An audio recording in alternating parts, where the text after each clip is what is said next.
So I'll try to keep it brief because I don't think there's much to talk about.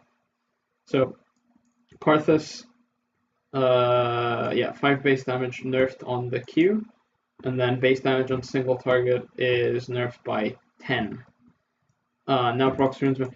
I think this doesn't do anything. You have to understand that Karthus, whenever you're using the Q, most of the additional damage you get would not actually come from like the single target or anything like that. It would come from the magic resist shred on his W from his wall. So I mean, 5 damage is pretty laughable, I would say. I don't think this really does anything. And also, I mean, if the ultimate isn't changed, then I'm pretty sure this remains unaffected. So card is still going to be pretty good. I would say he might fall down to like if we use this OPLGG thing, instead of tier 1, he might just be like tier 2 or tier 3, but I think he's still going to be very, very strong. Lucian, Ardent Blaze, 20 mana more, and it's 10 less base damage. So this doesn't matter. It might be more common for Lucian to start Q or E now instead of W because this opportunity of trading with W at level 1 is much less now. But that's fine because Lucian's strong point wasn't the level 1 trade in the first place, so this is completely fine. He's still really very, very strong in level 2s. So I think what will happen now is you just have Lucian start with E, and then you get Q at level 2, and then you simply all in at that level rather than at level 1, which is completely fine. Lucian's still a very, very good pick after this. Rek'Sai, okay, that's like, that doesn't do anything. 25 Fury to match Rek'Sai other abilities. Okay, that doesn't do anything either. Effect now ends and goes on cooldown for more than 1 second. Doesn't do anything either. This is like bug change, right? I don't think this is. Okay. No, Rek'Sai is still not really that good. It's just, he just doesn't do enough. His ultimate is very, very bad at the moment. Okay. So that's just landing in a good spot. Okay, detonation radius 200 versus minions and monsters. 200. Okay, 180 versus champions. Doesn't do anything. Now includes an indicator. Okay, that's the same thing. Nerfed base heal by 5 and 10. No, this doesn't do anything either. This doesn't change anything. Silas will still be as good as he always is. Thresh. 70 minutes of 60. And 4 seconds on. Okay, so what's going to happen here is here. Okay, if we check now, right? Thresh is tier 1, and I think because of this, he can easily drop to like below 5 or 6, because people don't understand that in high elo, again, it's not about like how should I? Okay, so like the Thresh's played in high elo is very different to the ones played in low elo, because in low elo, what tends to happen is you have like let me get the pen out. So in low elo, what tends to happen is like these people who play Thresh constantly spam the hook whenever it's off cooldown, because they don't really understand like the way the champion works and how to play him effectively. So yeah, what they will do is like Q, what is that? Okay, Q is up, and they'll just use it, expend it immediately, and then what tends to happen is until the cooldown is up, so until now 16 seconds, can't trade, no trade. Now in high elo, it's not used like this. In high elo, the Q is up. It means you have the pressure on the opponent that you're going to Q. That's what it shows. Like the way it would be used in high elo is like, here's a scenario. Like if there's like bot lane is here, like there are minions, and then Thresh is here, ADC, enemy ADC, and then what tends to happen is like the Thresh will simply show that he has Q by, I don't know, getting level 2 because they usually start Flay at level 1, and they would walk up like this and create a zone because of that. But the thing is, they never actually use the Q. That's the thing.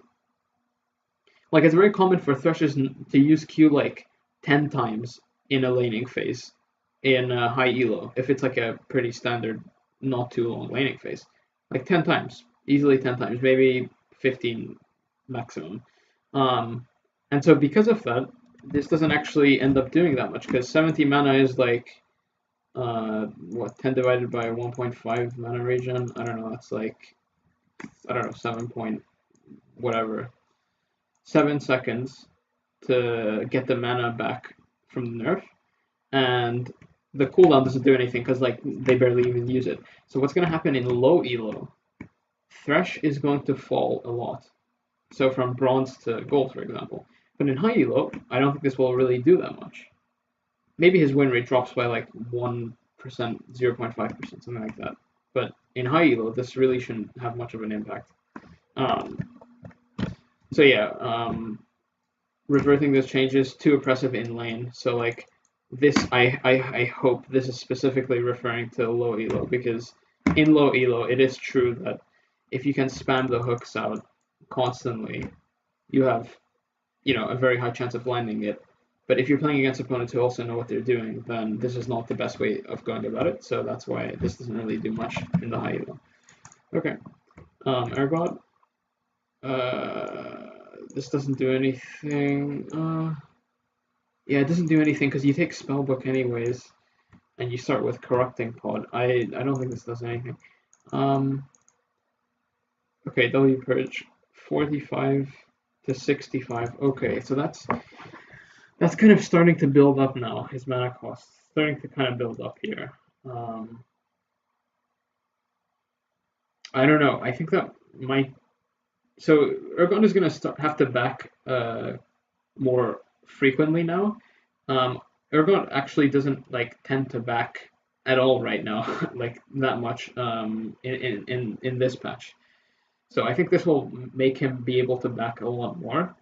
I don't know if that does anything, because I still feel like after these changes he won't have to back as much as other top laners do. So I don't know about the mana changes. So shield.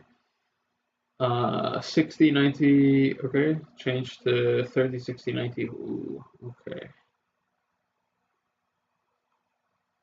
Okay, so they're basically shifting this back by 1. Does that matter?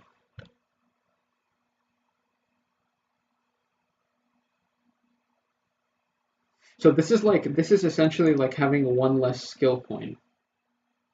You have 1 less skill point in your W. For the shield aspect, not the damage aspect or anything. I don't know if that's enough. I actually don't. I'm not sure if that's enough.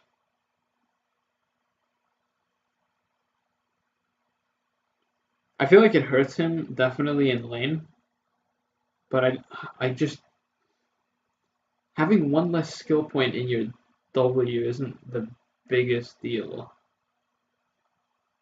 I would say it affects him slightly, but I don't think it's that big. Yeah. I don't think it will be that big. Okay.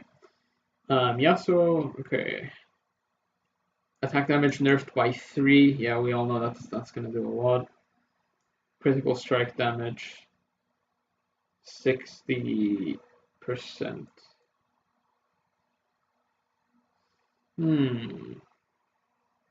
I don't know. I don't think this is good. I mean, the thing we have to remember, Yasuo actually loses quite a bit of damage because of the Conqueror change. I don't think Yasuo will be taking Conqueror anymore. So because of that, I think this doesn't do anything, these numbers. But if you look at the Conqueror change, I think that is what would make him weaker instead. So I think he will become weaker with the changes from this and Conqueror, but not this alone, essentially. Okay, Zed. Attack speed growth, that's a lot, actually. That's quite a lot. Makes his level 3 and level 4 a lot stronger, actually. Okay, damage increased by 10. And they increase the scaling too. Recast range. Ooh, what? That's a lot as well. Lower cooldown.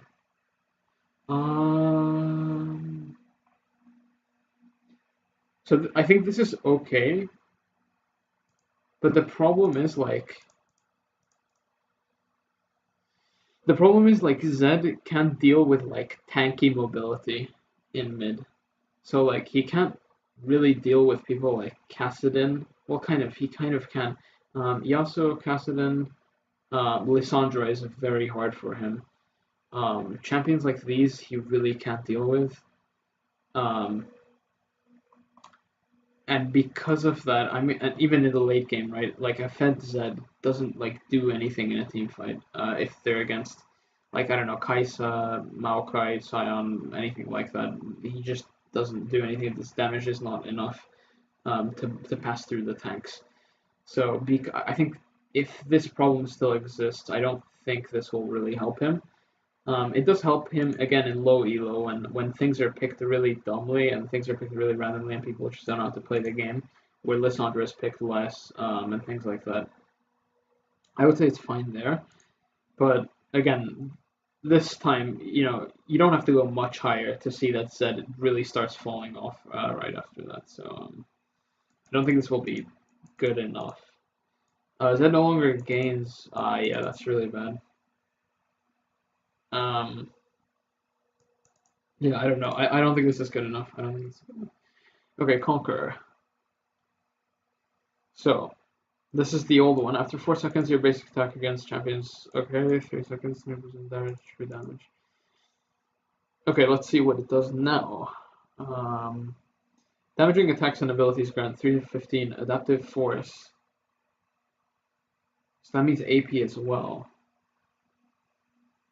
Oh shit, wait. Attacks and abilities. Right? So, like, if I have, like, Irelia. No, maybe not Irelia. I don't know. I don't actually know. This is interesting. For 3 seconds, 8 seconds for a melee. That's quite a long time. Stacking up to 5 times to a maximum of 15 to 75.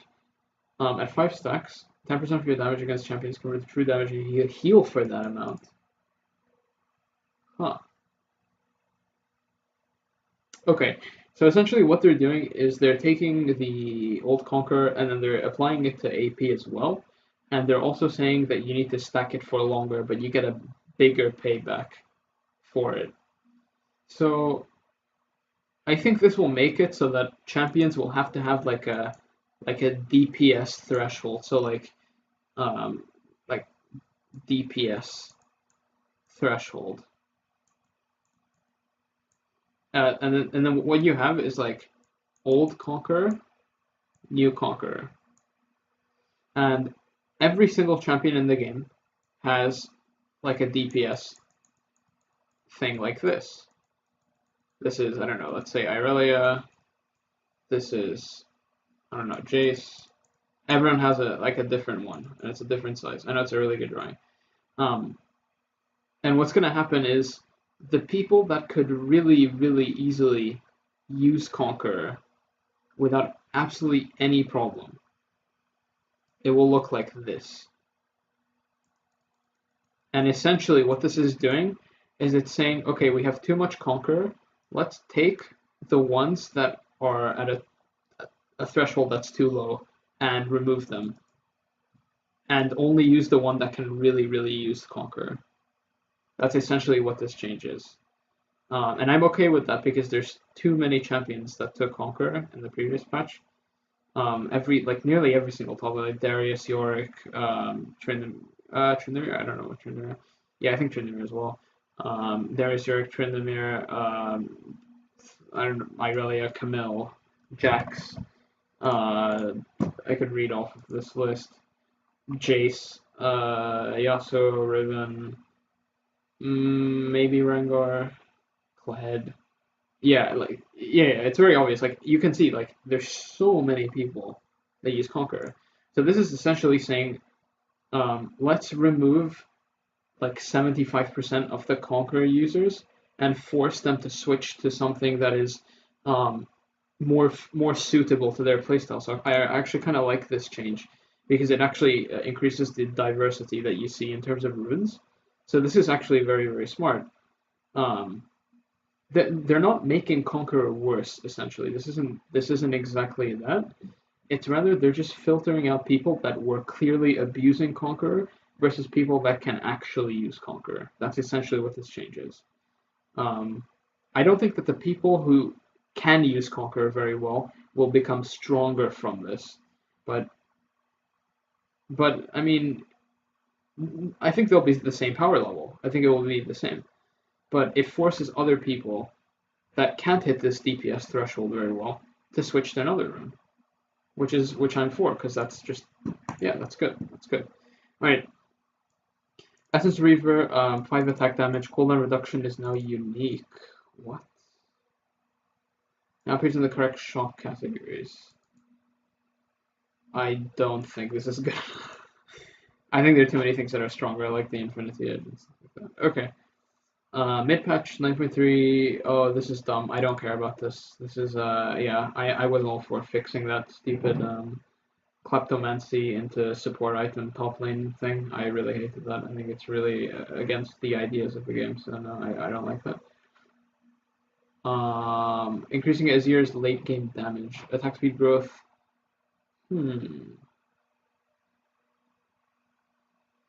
I don't know if this is very good actually. I don't think this does much because I mean on Azir you take lethal tempo anyways. So you will be hitting like a reasonably high amount of attack speed without this change. Azir has so many other issues like for example he's very like meta reliant like right now if you look at the people in this meta Azir can't kill any. He can't lane against anyone here. Yasuo, he's so bad against. He can't do anything against Yasuo. Kassadin's so bad. Talon garbage. Katrina garbage. Zoe garbage. Lissandra garbage. LeBlanc. Maybe LeBlanc. I don't know. Ahri he can kind of deal with. Malzahar. Level 6, not really. Fizz, not really. Zed, not really. Like he's very bad against these champions. He's very good against people like actually I don't know about Irelia, but like Silas, Galio, Victor, Oriana. He's good against like control mages mostly, and that's kind of one of the biggest issues that he has at the moment. And so because of that, and the fact that Azir takes lethal tempo anyways, I don't think this change really helps because you're going to be reaching a decent amount of attack speed regardless of this. Um, Now, if it does do something, I think what I can say that is that it will make it so that Azir takes Electrocute or Arcane Comment more often. But I don't think this is like enough to really bring him back into the meta. I think he'll be a bit better, but I don't think it will be too much. Gnar, increasing Mega Gnar's ability to get into the middle of the ruckus. Okay. Mega Gnar armor growth. No, not really. Like an art magic resist. No, I don't think this isn't really sizable. I don't know why they did that, but okay. Okay, Hecarim, mana cost. Never had mana issues. I don't know. He never had mana issues. Okay, this is. Mm, this will actually. I feel like this is enough to make it so that instead of using just one Q in a team fight, you can actually kind of use two. I feel like Hecarim was very close to that already, but this is kind of the final kick you need. Because a lot of times Hecarim is like you use the E outside of the fight and then you walk into fight with an E. Now, when you're in the fight, it's very unlikely that you'll ever get to E again because of, well, how the E works. It's hard to charge it up and stuff like that. But if the cooldown is lower, it kind of enables like this type of thing where you go into a fight and then you kind of walk out for like very, very little time. You charge the E and then you go back in, kind of. I think the 4 seconds on this is pretty good. Also, you have to keep in mind that Hecarim maxes his Q first and then E. So this means that the 4 seconds on rank 1 actually does quite a bit because you keep it for quite a long part of the game. So this is definitely like a good helping hand for Hecarim. It's not really game changing, especially this one. This doesn't do much. But this E1, I could kind of see it having a bit of an impact. I could see his win rate rising by like 2%, 1 or 2% because of this. I don't know. It's kind of arbitrary. I don't really know. Okay. Fix the bug where empowered Q dealt more damage rank. What? Wait, this actually happened? How could they overlook this? That's pretty insane. Okay, I mean, it's a bug change, so okay. I don't think he's going to be weaker or stronger from this because it's level 1 Q. People max Q anyway, so I don't really know if it does anything, but okay.